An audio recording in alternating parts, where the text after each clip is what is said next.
اعوذ باللہ من الشیطان الرجیم بسم اللہ الرحمن الرحیم وکانوا ینحتون من الجبال بیوتا آمنین فاخذتهم الصیحۃ مصبحین فما اغنی عنہم ما كانوا یکسبون۔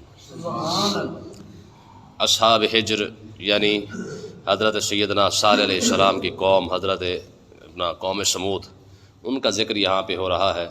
ویسے تو تفصیل کے ساتھ پیچھے ذکر ہو چکا ہے، یہاں پہ اللہ تعالیٰ نے اپنے محبوب کی تسلی کی خاطر سب نبیوں کا پھر ذکر فرمایا ہے۔ ٹھیک ہے، یہ ساری باتیں بتانے کی وجہ کیا ہے؟ آقا علیہ الصلوۃ والسلام نے فرمایا اوذی نبی القط کما اوذیت، جتنا مجھے ستایا گیا، تکلیفیں دی گئی ہیں، اتنا کسی نبی کو نہیں ستایا گیا۔ تو اللہ تعالیٰ نے اپنے محبوب کی تسلی کی خاطر یہ سارے نبیوں کا بار بار ذکر فرمایا ہے۔ پہلے تفصیل کے ساتھ بیان کیا، اب پھر تھوڑا تھوڑا جو ہے وہ ساتھ ساتھ جو ہے محبوب کو تسلی دینے کی خاطر پھر اس مضمون کو جو ہے ٹچ کر دیا گیا ہے۔ تو اللہ تعالیٰ نے ارشاد فرمایا محبوب ذرا آپ اندازہ کریں کہ پچھلی قومیں کیسے تھیں، ان کے بارے میں پھر بتایا ساروں کا۔ اب قوم سمود کے بارے میں ہے، فرمایا کہ جیسے ہی قوم سمود کے پاس صالح علیہ السلام آئے تو انہوں نے اس رسول کا انکار کر دیا۔ ہمارے معجزے دیکھے تو معجزے دیکھنے کے باوجود بھی وہ ایمان نہ لائے۔ ٹھیک ہے جی، سب کچھ ان کے سامنے ہونے کے باوجود، وعدہ کرنے کے باوجود بھی کلمے سے پھر گئے۔ تو اب آگے کیا فرمایا اس کی وجہ کیا تھی کہ آخر ان لوگوں کے دل میں ایسی کون سی بات تھی جس کی وجہ سے وہ لوگ اپنے آپ کو اتنا کچھ سمجھتے تھے کہ نبی ان کو دعوت دے رہا ہے، وہ مانتے ہی نہیں تھے۔ تو اس کی وجہ کیا ہے؟ اللہ تعالیٰ نے وہ وجہ یہاں پہ بیان فرمایا وَكَانُوا يَنْحِتُونَ مِنَ الْجِبَالِ بُيُوتًا، میں کہ وہ پہاڑوں سے اپنے گھروں کو بنایا کرتے تھے۔ آمنین، انہیں لگتا تھا کہ اب یہ گھر جو ہے نا یہ کبھی نہیں گریں گے۔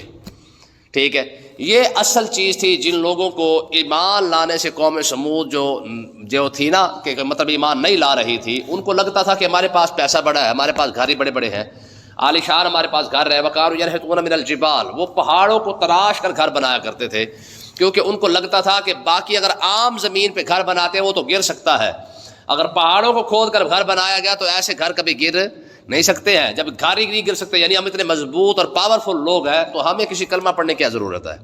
یاد رکھیں، دنیا کے اندر ہمیشہ جب بھی نبیوں کی مخالفت کی ہے، ہمیشہ سرمایہ دار لوگوں نے کی ہے، پیسے والے لوگوں نے کی ہے۔ نبیوں کی مخالفت ہمیشہ پیسے والے لوگ کرتے آئے ہیں، اور یہاں بھی یہی حال ہوا۔ ٹھیک ہے، تو اللہ تعالیٰ نے ارشاد فرمایا کیونکہ انہیں مار تھا کہ ہمارے گھر بڑے مضبوط ہیں، ہمارے پاس پیسہ ہی بڑا ہے۔ ٹھیک ہے، تو اس وجہ سے ان لوگ کبھی بھی جو ہے وہ ایمان نہیں لائے ہیں۔ فرمایا کہ پھر ہوا کیا، حتیٰ کہ انہوں نے جب اس اونٹنی کی کوچے بھی کاٹ دی، وہ سارا کچھ انہوں نے کر دیا، تو اللہ تعالیٰ نے فرمایا فَأَخَذَتْهُمُ الصَّيْحَةُ مُصْبِحِينَ، فرمایا جیسے ہی صبح ہوئی نا تو کیا ہوا، ایک زوردار چیخ آئی، اور چیخ آنے کے بعد کیا ہوا، سارے کے سارے جہاں پڑے تھے وہیں مرے کے مرے ہی رہ گئے۔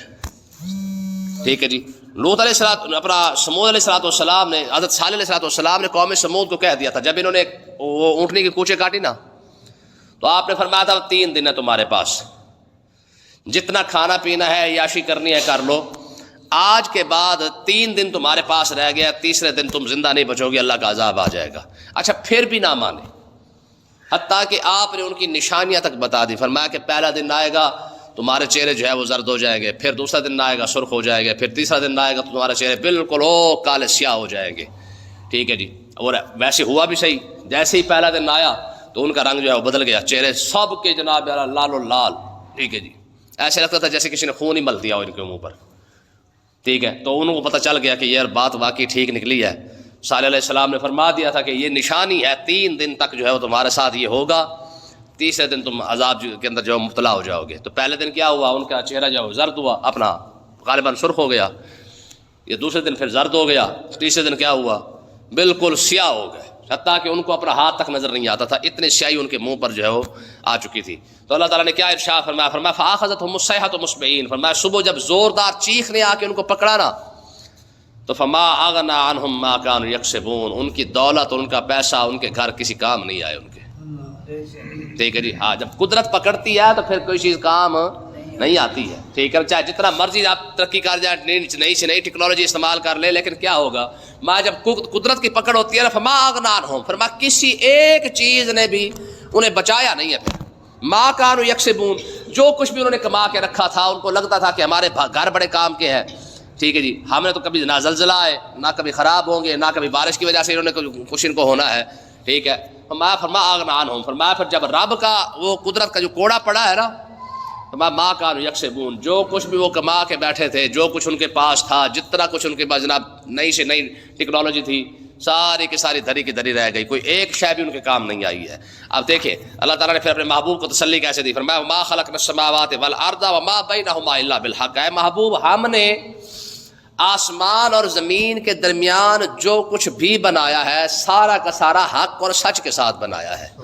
اب ویلا نہیں بنایا، ایسا نہیں ہے کہ ہم نے زمین میں خام خواہ بنا دی ہے یا آسمان ایمی ویسے بنا دیا ہے، نہ. فرمایا ہر چیز کی کوئی نہ کوئی حکمت ہے، کوئی نہ کوئی وجہ ہے. ٹھیک ہے، یعنی اس دھرتی کے اوپر، اس کائنات کے اندر کوئی ایک ذرہ بھی ایسا نہیں ہے جس کو فضول پیدا کر دیا گیا ہو. بعض چیزیں ہمیں لگتی ہیں نا کہ یار یہ فضول ہی ہے، یہ تو کسی کام کی نہیں ہے، لیکن اللہ تعالیٰ نے ارشاد فرمایا ہم نے کبھی کوئی چیز فضول پیدا. ہارون رشید بیٹھا تھا تو ایک مکھی اسے بڑا تنگ کر رہی تھی، ٹھیک ہے نا. وہ بار بار اڑانے کے باوجود بھی تنگ آیا رہا تو اس نے کہا یار اس مکھی کو پیدا کرنے کی کیا ضرورت تھی. جب اس نے کہا نا تو ساتھ غالباً پتہ نہیں کون سے امام بیٹھے تھے، تو بزرگوں نے کہا، انہوں نے کہا یہ مکھی کو پتہ ہے کیوں پیدا کیا گیا ہے؟ کہا جی کیوں؟ کہا یہ آکڑ خاں کی آکڑ توڑنے کے لیے پیدا کیا گیا ہے. تو اتنی بڑا بادشاہ ہے لیکن اب دیکھ لے کہ ایک مکھی سے عاجز آیا بیٹھا ہے، مکھی سے جان نہیں چھڑوا پا رہا ہے. ہمارا یہ رب نے مغروروں کی آکڑ ختم کرنے کی خاطر مکھی کو پیدا فرمایا ہے. ٹھیک ہے جی. حالانکہ اس کے اور بھی کئی دیکھیں نا جی، ضروری تو نہیں نا ہر ایک چیز کی سمجھ آئے. ٹھیک ہے جی، لیکن اللہ تعالیٰ نے یہ ایمان انسان کا ضرور ہونا چاہیے کہ رب نے جو کچھ بھی پیدا فرمایا ہے اس کی کوئی نہ کوئی حکمت اور وجہ ضرور ہے. ہاں ہمیں سمجھ آئے یا نہ یہ اور بات ہے. تو اللہ تعالیٰ نے ارشاد فرمایا محبوب وما بینہما الا بالحق، ہم نے جتنا کچھ بھی پیدا فرمایا ہے حق اور سچ کے ساتھ پیدا فرمایا، یعنی کسی نہ کسی حکمت کے تحت پیدا فرمایا، ایڈ فضول ہے میں نہیں پیدا کر دیا ہے. ٹھیک ہے، تو آگے کیا فرمایا وَإِنَّ السَّاعَةَ لَآتِيَةٌ فَاصْفَحِ الصَّفْحَ الْجَمِيلَ.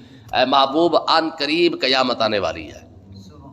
تسلی دے کے اپنے نبی کو، ان قریب قیامت آنے والی ہے. تو آپ کیا کریں؟ فرمایا فَاصْفَحِ الصَّفْحَ الْجَمِيلَ، آپ جتنا ہو سکے کفار مکہ سے درگزر کریں، ان کے معاف کر دیں.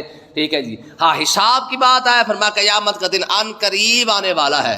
آپ جانتے ہیں حضور نے پتہ کیا ارشاد فرمایا؟ آقا علیہ السلام نے ایسے اپنی دو انگلیوں کو ملایا، شہادت کی اور درمیانی بڑی ملا کے حضور نے ارشاد فرمایا کہ میں اور قیامت ایسے آئے ہیں.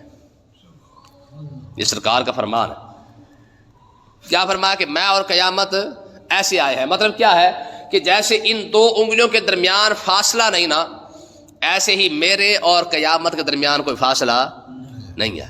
ٹھیک ہے جی. جب آخری نبی آ گئے تو آخری نبی کے بعد سمجھو قیامت بھی آ گئی ہے، لیکن اس کے باوجود بھی آج 1400 سال 1450 سال گزر چکے ہیں. تو اب خود اندازہ لگا لیں کہ حضور فرما رہے تھے کہ میرے اور قیامت کے درمیان کوئی فاصلہ نہیں، تو پھر قیامت کتنی دور رہ گئی ہوگی. ٹھیک ہے جی. آپ حساب لگا لیں کہ پھر اور کتنا زیادہ رہ چکا ہوگا. ویسے ایک حدیث پاک ملتی ہے، اگر اس کے مطابق اگر دیکھا جائے تو پھر تو کام اور بھی ذرا خراب ہے. آقا علیہ السلام نے ایک جگہ ارشاد فرمایا کہ اللہ تعالیٰ نے میری امت کو ایک دن عطا فرمایا ہے. میری امت کی عمر کتنی ہے؟ ایک دن ہے. ٹھیک ہے جی. اور ایک دن سے مراد 1000 سال ہے. تو میں نے اللہ کی بارگاہ اقدس میں عرض کی کہ پروردگار میرے امت کو آدھا دن اور عطا فرما دے. ٹھیک ہے.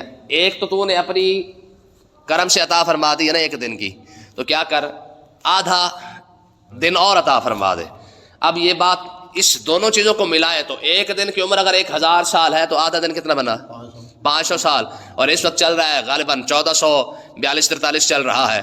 تو اس دونوں ہی حدیثوں کو اگر ملا کے نتیجہ نکالے تو اس کا مطلب یہ ہے کہ قیامت سے تو پھر زیادہ سے زیادہ 50 سال ہی پیچھے بچ گئے ہیں.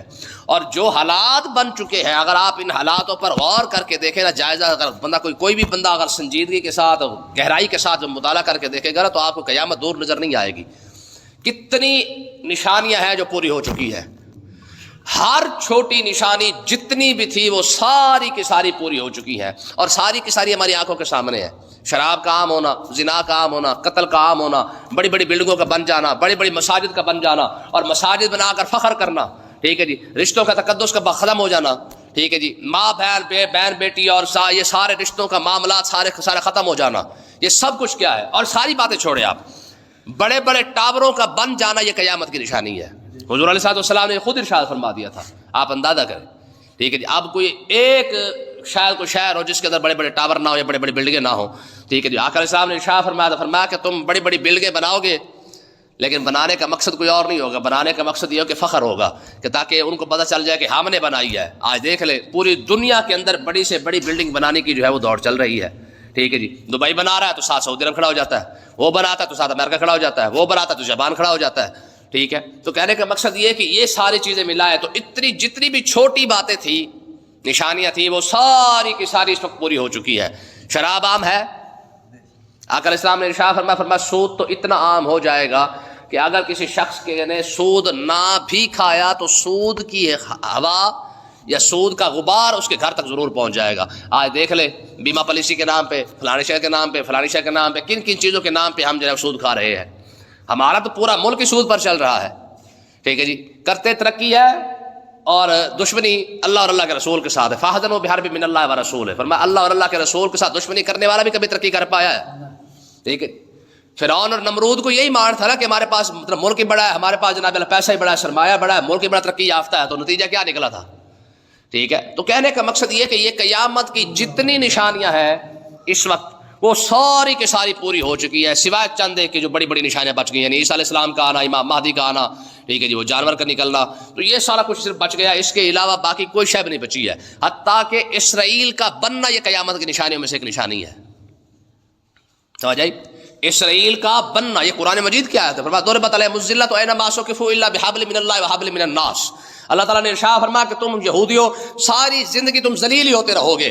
دو صورتیں ہیں کہ اگر تم جو ہے وہ کہیں نہ کہیں بچ گیا تو دو صورتوں کی وجہ سے بچو گے۔ کون سا؟ الا بحبل من اللہ، یا تو اللہ تعالیٰ تمہیں ٹھکانہ عطا فرما دے، وحبل من الناس، یا پھر لوگوں کے سہارے پہ تم نے حکومت بنا کے زمین بنا لی، وگرنہ یہ دونوں صورتوں کے علاوہ تیسری کوئی صورت تمہاری ہے ہی نہیں۔ آپ دیکھ لیں یہودیوں نے اللہ کا راستہ تو نہیں اپنایا، امریکہ کے سہارے پہ اپنی سلطنت بنائی ہے، ٹھیک ہے۔ تو علماء فرماتے کہ اسرائیل کا قائم ہو جانا اور اسرائیل کا آگے حد سے جانا، بڑھتے جانا، ٹھیک ہے جی۔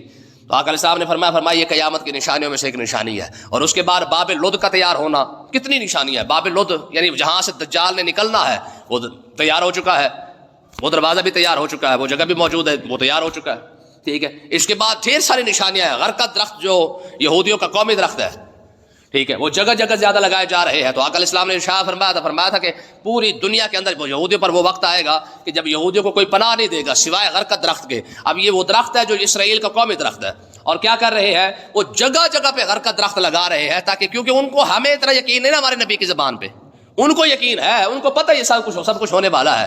تو انہوں نے کیا کیا، آپ حیران ہوں گے کہ انہوں نے جگہ جگہ پورے اسرائیل کے اندر ان کا جو قومی درخت ہے وہ غرقد ہے، ٹھیک ہے۔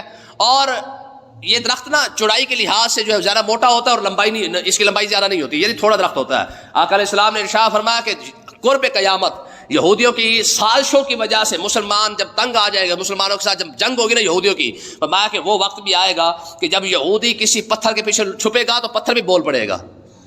اب دیکھ رہا اس دور کے اندر کوئی سوچ سکتا ہے کہ پتھر کیسے بولے گا؟ آج کے دور میں یہ بات سمجھ آتی ہے۔ آقا علیہ السلام نے ارشاد فرمایا کہ تمہارے جوتے کے تسمے، اپنا جو جوتے ہیں نا جوتے، فرمایا کہ جب گھر انسان واپس آئے گا نا تو وہ بھی بول پڑے گا کہ تمہارے گھر والوں نے کیا کیا ہے۔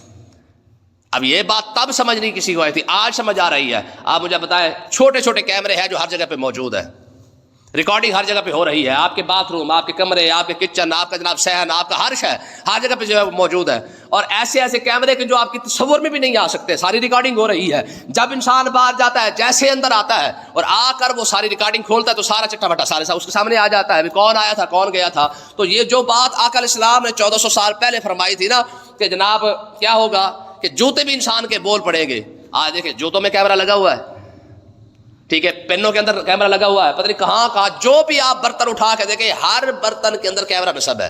تو حضور نے کیا ارشاد فرمایا قیامت کا دن آئے گا، پتھر کے پیچھے چھپیں گے، ہو سکتا ہے پتھر کے اندر بھی ریکارڈنگ ہو رہی ہو اور پتھر ہی بول پڑے گا جناب یہ میرے پیچھے یہودی چھپا ہوا ہے۔ کیمرے تو آپ ہر جگہ لگے ہوئے ہیں نا۔ تو آقا علیہ السلام کی وہ جو پیشن گوئی جو حضور نے 1400 سال پہلے فرمائی تھی وہ ہو سکتا ہے اس طریقے سے پوری ہو رہی ہو۔ تو آقا علیہ السلام نے ارشاد فرمایا واحد ایک درخت ہے غرقد، ٹھیک ہے، یہ یہودیوں کو پناہ دے گا، اس کے علاوہ دنیا جہان کے اندر نہ کوئی پتھر انہوں پناہ دے گا نہ اس کو کوئی درخت پناہ دے گا۔ تو انہوں نے جب اس حدیث کا مطالعہ کیا تو انہوں نے اپنا قومی درخت بھی پتھر بنا، اپنا غرقد بنایا، اور پوری دنیا کے اندر انہوں نے جناب یہ درخت بھی لگائے، اور پورے خاص کر اسرائیل کے اندر تو جگہ جگہ پہ انہوں نے یہ درخت لگا دیے ہیں۔ تو اس کا مطلب یہ ہے کہ مسلمانوں کو اپنے نبی کی زبان پہ اعتبار نہ رہا تو نہ رہا، مگر یہودیوں کو پتہ ہے کہ اگر یہ بات جو حضور نے امام الانبیاء نے 1400 سال پہلے فرما دی تھی یہ ہو کے رہنی ہے.